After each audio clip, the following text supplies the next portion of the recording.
தந்ததுக்காக நமக்கு நன்றி செலுத்துகிறோம். அப்பா, அந்த நாளிலும் ஆண்டவரே இந்த ஆராதனை உங்களுடைய கரங்களில் ஒப்பு கொடுக்கிறோம். ஆண்டவரே, ஆராதனை ஆண்டவரே செய்கிற ஒவ்வொரு ஆண்டவரே நபர்களோடும் நீங்கள் கூட இருங்க சுவாமி. ஆண்டவரே, இந்த ஆராதனையில் ஆண்டவரே பங்கு பெற்றுகிற ஒவ்வொரு மக்களோடும் கூட இருங்க சுவாமி. நீங்கள் வழிநடத்துங்க, ஆசீர்வதித்து கொள்ளுங்க சுவாமி. அதே போல் ஆண்டவரே, இந்த ஆராதனை வார்த்தையை கொடுக்குற ஆண்டவரே அடியானையும் திருக்கரங்கள் ஒப்பு கொடுக்குறோம். கர்த்தாவே, இந்த வார்த்தையை ஆண்டவரே நாங்கள் கேட்கும் பொழுது ஆண்டவரே இந்த வார்த்தை எங்களுக்கு ஆண்டவரே ஒரு ஆண்டவர் மன திருப்தியை நிம்மதியை தரக்கூடிய வார்த்தையாக மாற்ற உதவி செய்யுங்க. ஆண்டவரே, அது அநேக மக்களுக்கு ஆண்டவர் ஆசீர்வாதமாய் அமைய உதவி செய்யுங்க. வார்த்தையை ஆண்டவர் கொண்டு செல்கிறவரோடு நீங்கள் கூட இருந்து நீங்கள் இடைப்படும்படிக்காய் ஜெபிக்கிறோம். ஆண்டவரே, ஆண்டவர் இந்த வார்த்தை கூடாக ஒவ்வொருவருடைய இருதயங்களும் தொடப்படுத்தக்க நீங்கள் உதவி செய்யுங்க. ஆண்டவரே, ஆசீர்வதிங்க சுவாமி.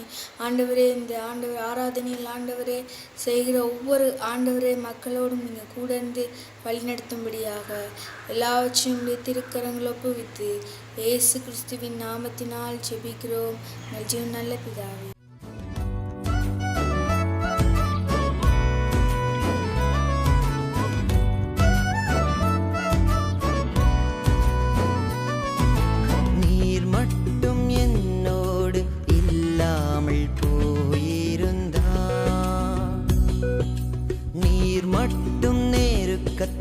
உதவாமல் போயிருந்தா நீர் மட்டும் என்னோடு இல்லாமல் போயிருந்தா நீர் மட்டும் நெருக்கத்தில் உதவாமல் போயிருந்தா அடையாளம் தெரியாத அனாதையாய் நான் என்றோ எங்கோ மாடிந்திருப்பேன். அடையாளம் தெரியாத அனாதையாய் நான் என்றோ எங்கோ மாடிந்திருப்பேன். என்னை புரிந்து கொள்ள யாரும் இல்லை, என்னை அரவணைக்க யாரும் இல்லை, என்னை தேற்றிடவும் யாரும் இல்லை, என்னை தேடிடவும் யாரும் இல்லை. நீர் மட்டும் என்னோடு இல்லாமல் போயிருந்தா நீர் மட்டும் நெருக்கத்தில் உதவாமல் போயிருந்தா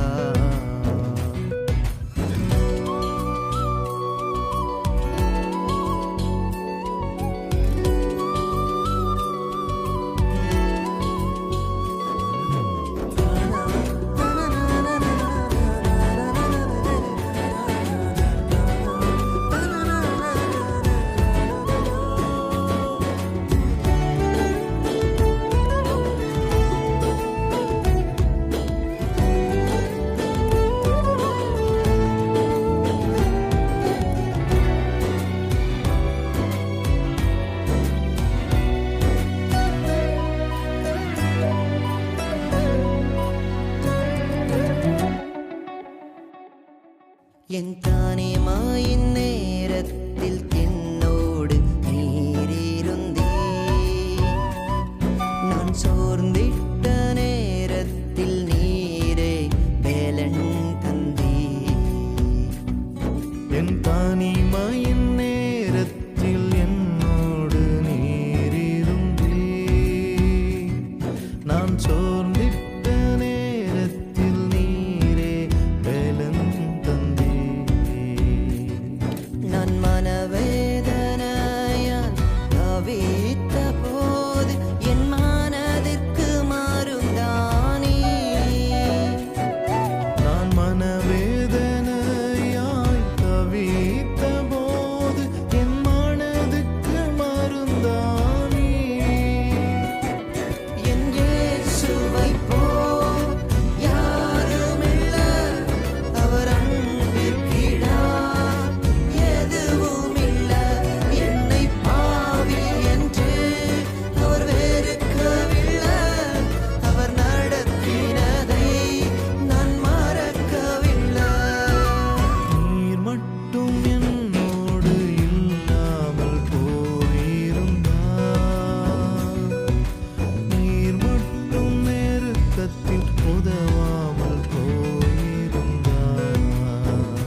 என் தோல்வியின் நேரத்தில் துணையாக நீரிருந்தீர்.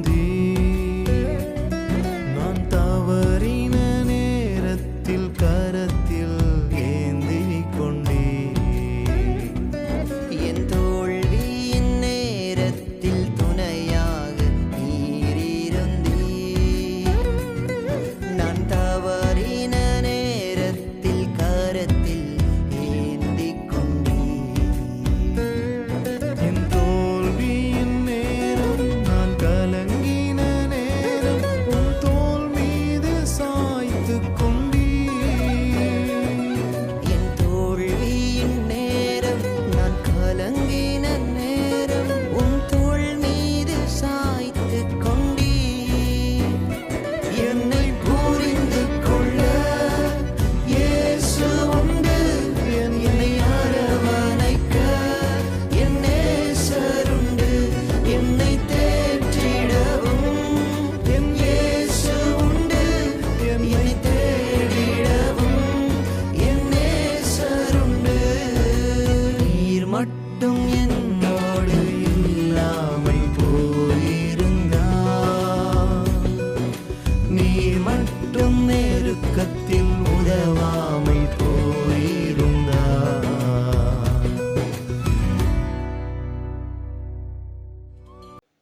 மத்தேயுவின் சுவிசேஷம் 21 அதிகாரம் 33 வசனம் தொடங்கி 46 வசனம் வரை. வேறொரு உவமையை கேளுங்கள். வீட்டு எஜமான் ஆக்கிய ஒரு மனுஷன் இருந்தான்.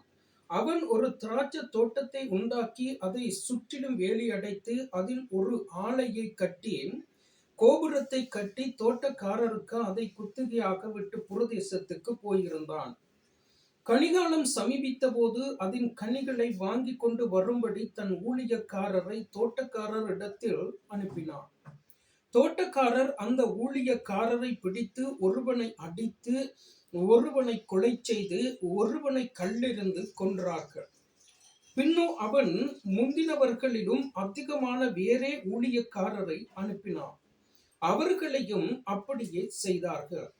கடைசியிலே அவன் என் குமாரனுக்கு அஞ்சுவார்கள் என்று சொல்லி தன் குமாரனை அவர்களிடத்தில் அனுப்பினான். தோட்டக்காரர் குமாரனை கண்டபொழுது, இவன் சுதந்திரவாளி, இவனை கொன்று இவன் சுதந்திரத்தை கட்டிக்கொள்வோம் வாருங்கள் என்று ஒருவரோடு ஒருவர் சொல்லிக்கொண்டு அவனை பிடித்து திராட்சை தோட்டத்துக்கு புறம்பே தள்ளி கொலை செய்தார்கள். அப்படி இருக்க திராட்சை தோட்டத்தின் எஜமான் வரும்போது அந்த தோட்டக்காரரை என்ன செய்வான் என்று கேட்டார்கள். அதற்கு அவர்கள், அந்த கொடியரை கொடுமையாக அழித்து ஏற்ற காலங்களில் தனக்கு கனியை கொடுக்கத்தக்க வேறே தோட்டக்காரரிடத்தில் திராட்சை தோட்டத்தை குத்தகையாக கொடுப்பான் என்றார்கள். இயேசு அவர்களை நோக்கி, வீடு கட்டுகிறவர்கள் ஆகாது என்று தள்ளின கல்லே மூளைக்கு தலைக்கல்லாயிற்று. அது கர்த்தராலே ஆயிற்று. அது நம்முடைய கண்களுக்கு ஆச்சரியமாய் இருக்கிறது என்று நீங்கள் வேதத்தில் ஒரு காலம் வாசிக்கவில்லையா? ஆகையால் தேவனுடைய ராஜ்யம் உங்களிடத்தில் இருந்து நீக்கப்பட்டு அதற்கு ஏற்ற கனிகளை தருகின்ற ஜனங்களுக்கு கொடுக்கப்படும். இந்த கல்லின் மேல் விழுகிறவன் நொறுங்கி போவான். இது எவன் மேல் விழுமோ அவனை நசுக்கி போடும் என்று நான் உங்களுக்கு சொல்லுகிறேன் என்றார். பிரதான ஆசாரியரும் பரிசேயரும் அவருடைய உவமையை கேட்டு தங்களை குறித்து சொல்லுகிறார் என்று அறிந்து அவரை பிடிக்க வகை தேடினார்கள். ஆகிலும் ஜனங்கள் அவரை தீர்க்கதரிசி என்று எண்ணினபடியினால் அவர்களுக்கு பயந்து இருந்தார்கள். ஆமென்.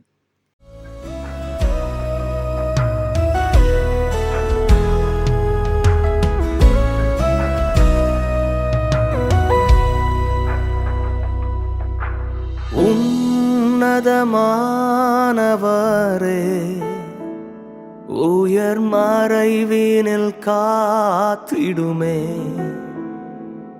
உந்தன் சிறகுகளின் நிழலில் என்னை மறைத்து காத்திடுமே. உன்னதமானவரே, உன்னதமானவரே, உயர் மறைவினில் காத்திடுமே. உந்தன் சிறகுகளின் நிழலில் என்னை மறைத்து காத்திடுமே. என் தஞ்சம் நீரே, என் அடைக்கலமே, நான் நம்பும் தேவன் நீர் மாத்திரமே. என் தஞ்சம் நீரே, என் அடைக்கலமே, நான் நம்பும் தேவன் நீர் மாத்திரமே. நான் நம்பும் தேவன் நீர் மாத்திரமே.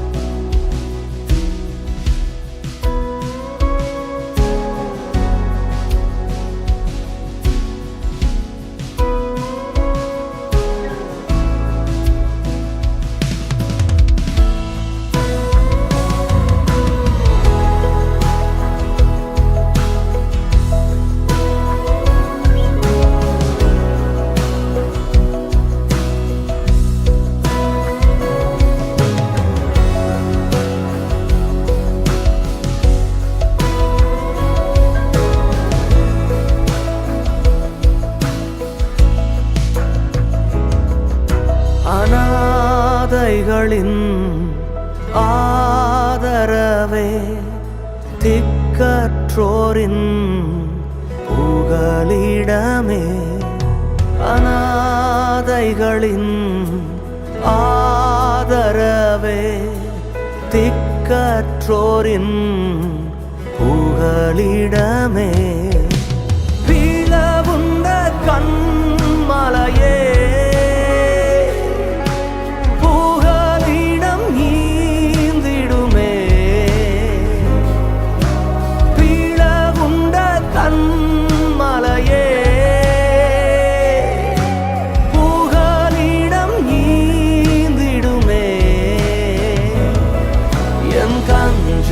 நீரே, என் அடைக்கலமே, நான் நம்பும் தேவன் நீர் மாத்திரமே. என் தஞ்சம் நீரே, என் அடைக்கலமே, நான் நம்பும் தேவன் நீர் மாத்திரமே. நான் நம்பும் தேவன் நீர் மாத்திரமே.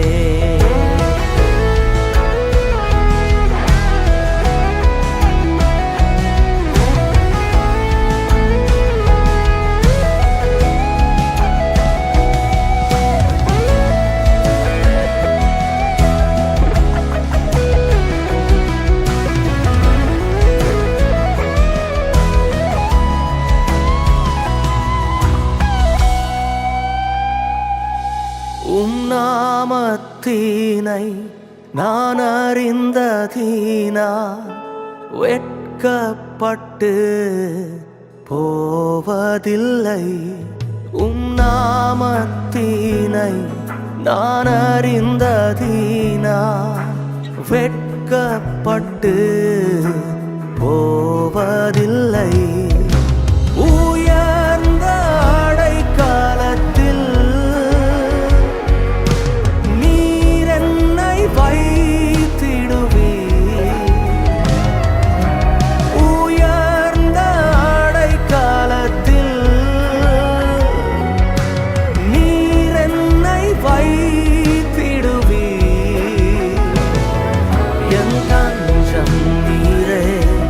என் அடைக்கலமே,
14 வரைக்கும். ஆகிலும் எனக்கு லாபமாய் இருந்தவைகள் எவைகளோ அவைகளை கிறிஸ்துவுக்காக நஷ்டம் என்று எண்ணினேன். அது மாத்திரமல்ல, என் கர்த்தராகிய கிறிஸ்து இயேசுவை அறிகிற அறிவின் மேன்மைக்காக எல்லாவற்றையும் நஷ்டம் என்று எண்ணிக்கொண்டிருக்கிறேன். நான் கிறிஸ்துவை ஆதாயப்படுத்திக் கொள்ளும்படிக்கும் நியாயப்பிரமாணத்தினால் வருகிற சுயநீதியை உடையவனாய் இல்லாமல் கிறிஸ்துவை பற்றும் விசுவாசத்தினால் வருகிறதும் விசுவாசம் மூலமாய் தேவனால் உண்டாயிருக்கிறதுமான நீதியை உடையவனாய் இருந்து கிறிஸ்துவுக்குள் இருக்கிறவன் என்று காணப்படும் படிக்கும், இப்படி நான் அவரையும் அவருடைய உயிர்த்தெழுதலின் வல்லமையையும் அவருடைய பாடுகளின் ஐக்கியத்தையும் அறிகிறதற்கும் அவருடைய மரணத்திற்கொப்பான மரணத்திற்குள்ளாகி எப்படியாயினும் நான் மரித்தோரிலிருந்து உயிரோடு எழுந்திருப்பதற்கு தகுதியாகும் படிக்கும் அவருக்காக எல்லாவற்றையும் நஷ்டம் என்று விட்டேன், குப்பையுமாக எண்ணுகிறேன். நான் அடைந்தாயிற்று அல்லது முற்றும் தேறினவன் ஆனேன் என்று எண்ணாமல் கிறிஸ்து இயேசுவினால் நான் எதற்காக பிடிக்கப்பட்டேனோ அதை நான் பிடித்து கொள்ளும்படி ஆசையாய் தொடர்கிறேன். சகோதரரே, அதை பிடித்து கொண்டேன் என்று நான் எண்ணுகிறதில்லை. ஒன்று செய்கிறேன், பின்னானவைகளை மறந்து முன்னானவைகளை நாடி கிறிஸ்து இயேசுவுக்குள் தேவன் அழைத்த பரம அழைப்பின் பந்தய பொருளுக்காக இலக்கை நோக்கி தொடர்கிறேன். ஆமென். இயேசுவின் நாமத்தில் உங்கள் அனைவரையும் வாழ்த்துகிறேன். எனது பெயர் கென்டல் கீலர். நான் சேவனம் நிறுவனத்தின் கிழக்கு கரையோர பிராந்தியத்தின் பிரதிநிதியாக கடமையாற்றி வருகிறேன். கர்த்தருடைய வார்த்தை உங்களுடன் பகிர்ந்து கொள்ள கிடைத்தமையை பெரும் பாக்கியமாக கருதுகிறேன். நீங்கள் மற்றவர்களுக்கு ஆசீர்வாதமாக இருக்க அழைக்கப்பட்டிருக்கிறீர்கள் என்பதை விசுவாசிக்கிறீர்களா? அது பற்றி தான் நாம் இன்று பார்க்க போகின்றோம்.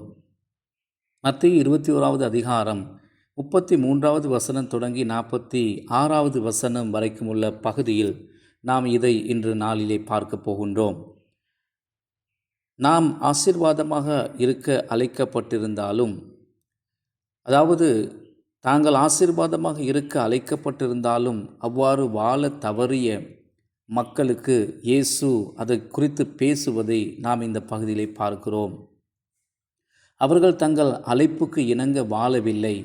எனவே இயேசு ஒரு தலை சிறந்த கதை கூறுபவராக அவர்களுக்கு ஒரு கதையை கூறினார். கர்த்தர் அவர்களை அழைத்த அழைப்புக்கு இணங்க வாழ தவறிவிட்டார்கள் என்பதை அவர்களுக்கு உணர்த்துவிக்கவும் அவர்களுக்கு ஒரு சவாலை கொடுப்பதற்கும் இந்த இடத்திலே பாவித்த ஒரு சில காரியங்களை நான் உங்களோடு கூட இந்த நாளிலே பகிர்ந்து கொள்ள விரும்புகிறேன். முதலாவது, நாம் நமது சரித்திரத்தை கொஞ்சம் திரும்பி பார்ப்போம். நமது முற்பிதாவாகிய ஆபிரகாமுக்கு தேவனாலே ஒரு விசேஷ அழைப்பு கொடுக்கப்பட்டது. கர்த்தர் இந்த உலகத்தில் செய்து கொண்டிருக்கும் மிகப்பெரிய திட்டத்தில் பங்காளியாகும்படிக்கான ஒரு வரப்பிரசாதத்தை, ஒரு அழைப்பை ஆபிரகாம் தன் வாழ்க்கையிலே பெற்றிருந்தார். நீ ஆசீர்வாதமாக இருப்பாய் என்று தேவன் ஆபிரகாமுக்கு கூறினார். உனக்குள் இந்த பூமியில் இருக்கிற தேசங்கள், ஜாதிகள் அனைவரும் ஆசீர்வதிக்கப்படுவார்கள், ஆசீர்வதிக்கப்படும் என்று அவர் வாக்கு பண்ணியிருந்தார். ஆபிரகாமின் பிள்ளைகளாக, பேர பிள்ளைகளாக, அவருடைய சந்ததிகளாக பல வருடங்களாக அந்த அழைப்பின்படி அவருடைய ஜனங்கள் வாழ முயற்சித்தாலும் அவர்களில் யாருமே அந்த அழைப்புக்கு ஏற்ற ஒரு வாழ்க்கை வாழவில்லை. அனைவரும் அந்த அழைப்புக்கிணங்க வாழ தவறிவிட்டார்கள். பல ஆண்டுகளாக கர்த்தர் தம்முடைய தீர்க்கதரிசிகளை அனுப்பினார். அவர்கள் மூலமாக அந்த ஜனங்களை கண்டித்து, நீங்கள் உங்களுக்கு கொடுக்கப்பட்ட அழைப்புக்கு இணங்க வாழவில்லை என்பதை அந்த தீர்க்கதரிசிகள் மூலமாக தேவன் அவர்களுக்கு சுட்டி காட்டினார். பல வருடங்களுக்கு பிறகும் ஆபிரகாமின் பிள்ளைகளாக இன்னும் அவர்கள் கர்த்தர் தங்களுக்கு கொடுத்த அழைப்புக்கு ஏற்ற வாழ்க்கை வாழ தவறி இருந்தமையை இயேசு இங்கே சுட்டி காண்பிக்கின்றார். அதை குறித்து நாம் இந்த கதையிலே பார்க்க போகின்றோம். இயேசு தேவ ராஜ்யத்தை குறித்து கூறும் உவமையை தொடர்ந்து இந்த கதை தொடங்குகிறதை நாங்கள் பார்க்கின்றோம். கர்த்தர் வாசம் செய்யும் அல்லது ஆளுகை செய்யும் தம்முடைய ராஜ்யத்தை குறித்து மற்ற எல்லாவற்றையும் விட மிக அதிகமாக அவர் போதித்ததை சுவிசேஷ புத்தகங்களிலே நாம் பார்க்கின்றோம். இங்கே அவர் ஒரு திராட்சை தோட்டத்தை பற்றிய ஒரு உவமையை அவர் பயன்படுத்துகின்றார். இங்கே தோட்டத்தின் எஜமானன் என்று காண்பிக்கப்படும் நபர் தேவனை அல்லது பிதாவை பிரதிநிதித்துவப்படுத்துகின்ற நபராக காட்டப்பட்டிருக்கின்றார். இந்த திராட்சை தோட்டம் செழிப்படைவதற்கு தேவையான அனைத்தையும் அந்த எஜமான் வழங்கியுள்ளதாக இந்த வார்த்தைகள் நமக்கு கூறுகின்றது. இந்த திராட்சை தோட்டத்தில் நடப்பட்ட திராட்சை செடிகளும் அங்கே இருக்கின்றது. அவைகளை பாதுகாக்க வேண்டும் என்கிற நோக்கத்தோடு அவற்றை சுற்றி பாதுகாப்பு வேலி அமைக்கப்பட்டதாகவும் கூறப்படுகிறது.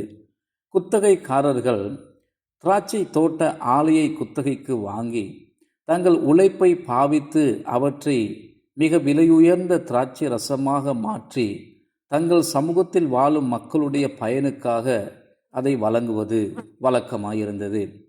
அதே நேரத்தில் தங்கள் பாதுகாப்புக்காக அவர்கள் ஒரு கோபுரத்தை கட்டுவார்கள்.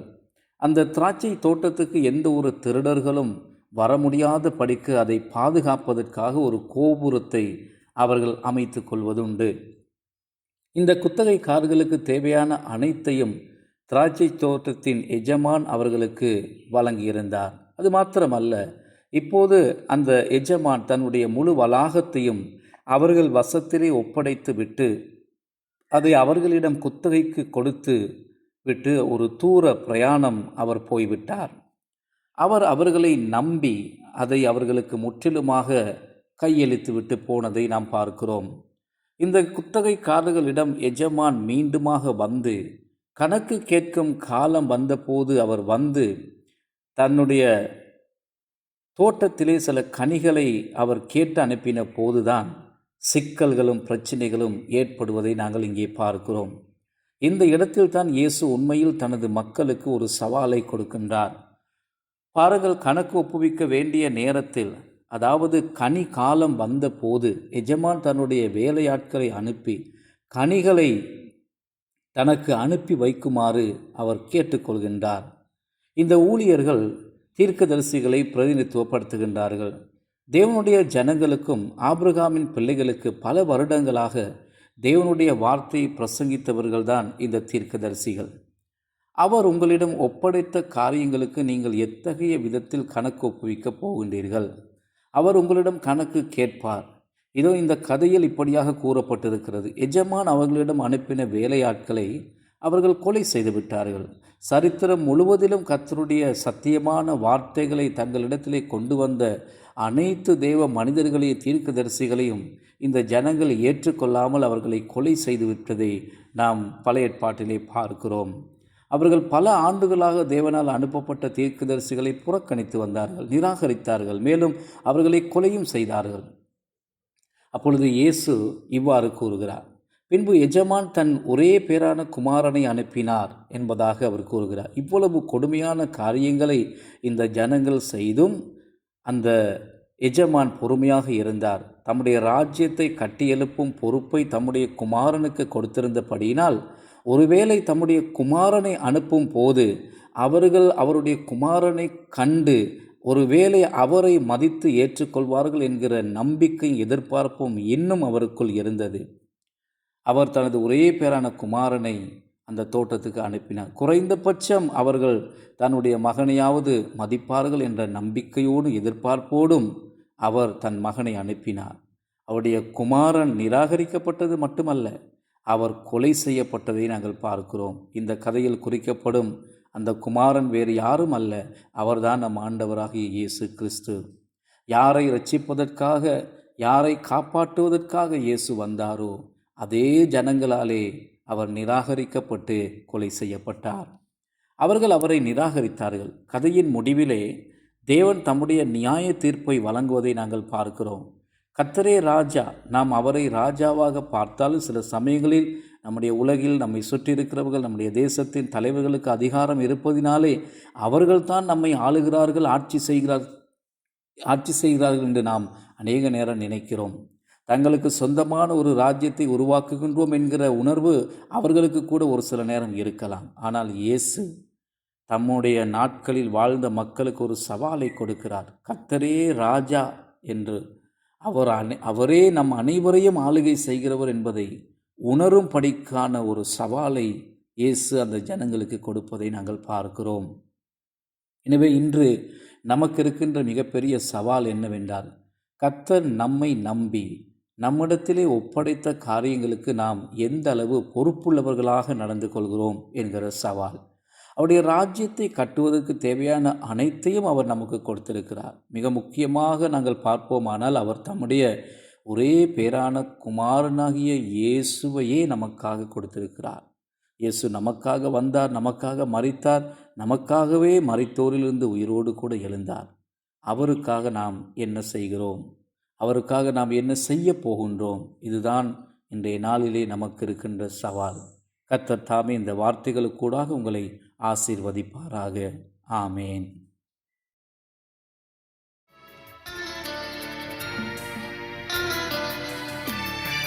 கர்த்தாவே, நீர் என்னை தேற்றும் தேவன், நான் என்றும் உம்மையே பற்றிக் கொள்வேன்.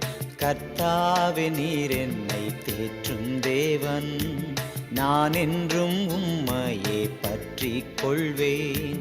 சோகத்தால் என் உள்ளம் சோரும் போதும் உம்மாறுதல் என்னை தேற்றும், உம்மாறுதல் என்னை தேற்றும். கர்த்தாவே, நீர் என்னை தேற்றும் தேவன், நான் என்றும் உம்மையே பற்றிக் கொள்வேன்.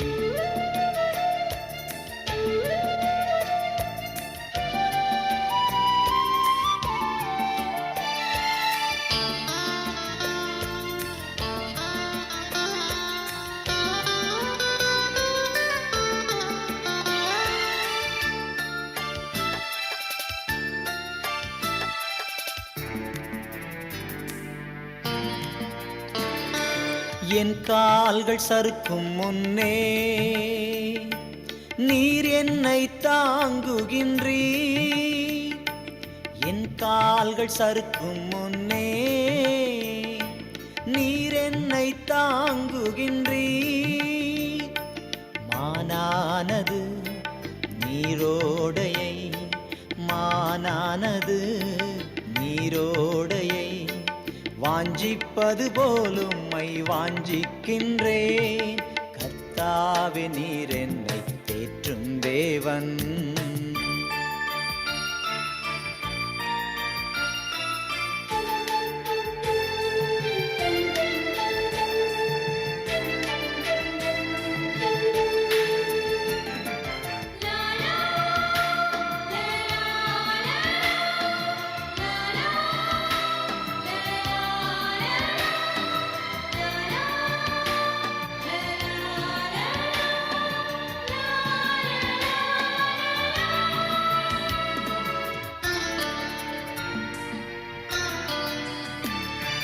மானிடரின் வேஷங்களை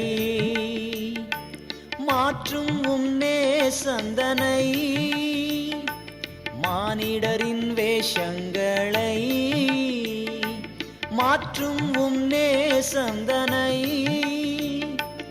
உணரும் நல்ல உள்ளம் தாரும், உணரும் நல்ல உள்ளம் தாரும். உமதாவியால் என்னை நிரப்பிடும். கர்த்தாவே, நீர் என்னை தேற்றும் தேவன்.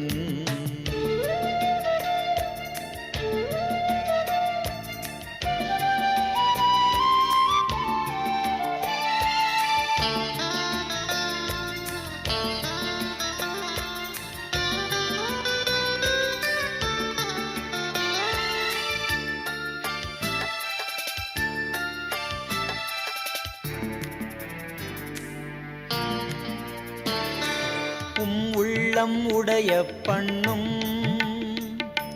பாவங்கள் என்னில் உண்டோ? உள்ளம் உடைய பண்ணும் பாவங்கள் என்னில் உண்டோ? புடமிட்டென்னை பொன்னாக்கிடும், புடமிட்டென்னை பொன்னாக்கிடும். பரிசுத்த வழியிலே நடத்திடும். கர்த்தாவே, நீர் என்னை தேற்றும் தேவன், நான் என்றும் உம்மையே பற்றிக் கொள்வேன். கர்த்தாவே, நீர் என்னை தேற்றும் தேவன், நான் என்றும் உம்மையே பற்றிக் கொள்வேன். சோகத்தால் என் உள்ளம் சோரும் போதும் உம்மாறுதல் என்னை தேற்றும், உம்மாறுதல் என்னை தேற்றும். கர்த்தாவே நீர் என்னை தேற்றும் தேவன், நான் என்றும் உம்மையை பற்றிக் கொள்வேன். எங்கள் அன்புள்ள தகப்பனே, இயேசுவின் நாமத்தினாலே நாங்கள் ஜெபிக்கிறோம். கர்த்தாவே, இன்றைய நாளிலே கேட்ட ஒவ்வொரு வார்த்தைக்காக உமக்கு கொடான கொடி ஸ்தோத்திரம் ஐயா. உம்முடைய அடியான் மூலமாக நீர் பேசின ஒவ்வொரு வார்த்தைக்காக உமக்கு நன்றி செலுத்துவதோடு கூட இந்த வார்த்தையானது 30, 60, 100 ஆண்டவரை கேட்ட ஒவ்வொருடைய உள்ளத்திலும் விதைக்கப்பட்டு பலன் கொடுக்கத்தக்கதாய் கிருபை செய்யுங்க ஆண்டவரே. இந்த பொல்லாத காலத்திலும் உடைய பிள்ளைகள் வார்த்தைக்கூடாக வளர ஆண்டவரே, வசனத்திலே நிலைத்திருக்க, வசனத்தின்படி வாழ கிருபை செய்யுங்க ஆண்டவரே. இந்த நாட்களில் இருக்கிற எல்லாம் ஆண்டவரே சூழ்நிலைகளை கர்த்தர் மாற்றுங்க ஆண்டவரே. தகப்படை விசேஷமாக வார்த்தை கொடுத்து அடியானை ஆசீர்வதிங்க, வழி நடத்துங்க. கேட்ட ஒவ்வொரு பிள்ளைகளையும் ஆண்டவரே இந்த கிழமை முழுவதிலும் உடைய கிருபை, உடைய ஆசீர்வாதம், உடைய பாதுகாப்பு, உடைய சுகம் ஆண்டவர்களை தாங்கும்படியாக நாங்கள் செபிக்கிறோம். எல்லாம் தீமைக்கும் தீங்குக்கும் விலக்கி காத்துக்கொள்ளுங்க. உங்களுடைய பலத்தினால் இடை கட்டுங்க சுவாமி. இயேசு கிறிஸ்துவின் நாமத்தில் செபிக்கிறேன் நல்ல பிதாவே, ஆமென். அறிவெல்லாம் கடந்த கடவுளின் சமாதானம் உங்கள் மனமெல்லாம் நிறையட்டும். கடவுளையும் அவர் மைந்தன் இயேசு கிறிஸ்துவையும் பற்றிய அறிவிலும் அன்பிலும் அது உங்கள் நிலை கொள்ளச் செய்யட்டும். தந்தை, மைந்தன், புனித ஆவியானவராகிய அனைத்து வல்ல கடவுளின் ஆசி எப்போதும் உங்கள் மீதும் உங்களோடும் நிறைவாய் என்றும் தாங்குவதாக. ஆமென்.